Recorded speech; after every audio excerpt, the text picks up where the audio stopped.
আমরা শুরু থেকেই অভিভাবক পক্ষে পিআর চেয়েছি এবং 25টি দল পিআরের পক্ষে 31 দলের ভিতরে এ ব্যাপারে পিআরের ব্যাপারে আমরা মেজরিটি রাজনৈতিক দল একমত। একটু ডিফারেন্স হচ্ছে এই 25 দলের ভিতরে যারা ঐক্য কমিশনে অংশগ্রহণ করেছিল 31টি দল, অনেকেই আপার হাউসে পিআর চেয়েছেন, আমরা এবং আরো কিছু দল দুই কক্ষেই পিআর চেয়েছি, আপার আর লোয়ার। কিন্তু পিআরের ব্যাপারে 25টি দলে একমত।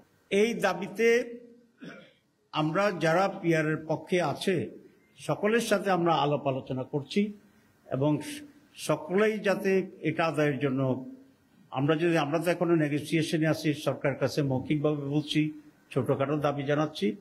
যদি সরকার এই বিষয়ে কোনো সিদ্ধান্ত গ্রহণ না করে, আলাপ আলোচনার জন্য আমাদের আহ্বান না করে, তাহলে ধীরে ধীরে আমরা জনগণের পক্ষ হইয়া ময়দানে এটার প্রতিনিধিত্ব করব। কত মানুষ এটা চায় সেভাবে আমরা কর্মসূচি নিচ্ছি আস্তে আস্তে এবং সকলের সাথে আমাদের যোগাযোগ হচ্ছে। প্রথম কথা হচ্ছে ইলেকশন কমিশন যে বক্তব্য রেখেছেন তার বক্তব্যটা বিভ্রান্তিমূলক।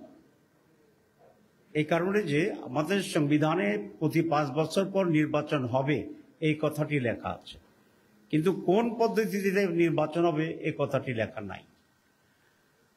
এখন আমরা অতীতে একটা পদ্ধতিতে নির্বাচন করে আসছি এবং সেই হিসাবে এবারও সেই পদ্ধতির কথা বলেছি, কিন্তু এবার যে নতুন করে আমরা পিআরের দাবি করেছি, সুতরাং এখানে দুইটি পদ্ধতির এখানে প্রপোজাল, একটা ট্রেডিশনাল পদ্ধতি, একটা পিআর পদ্ধতি।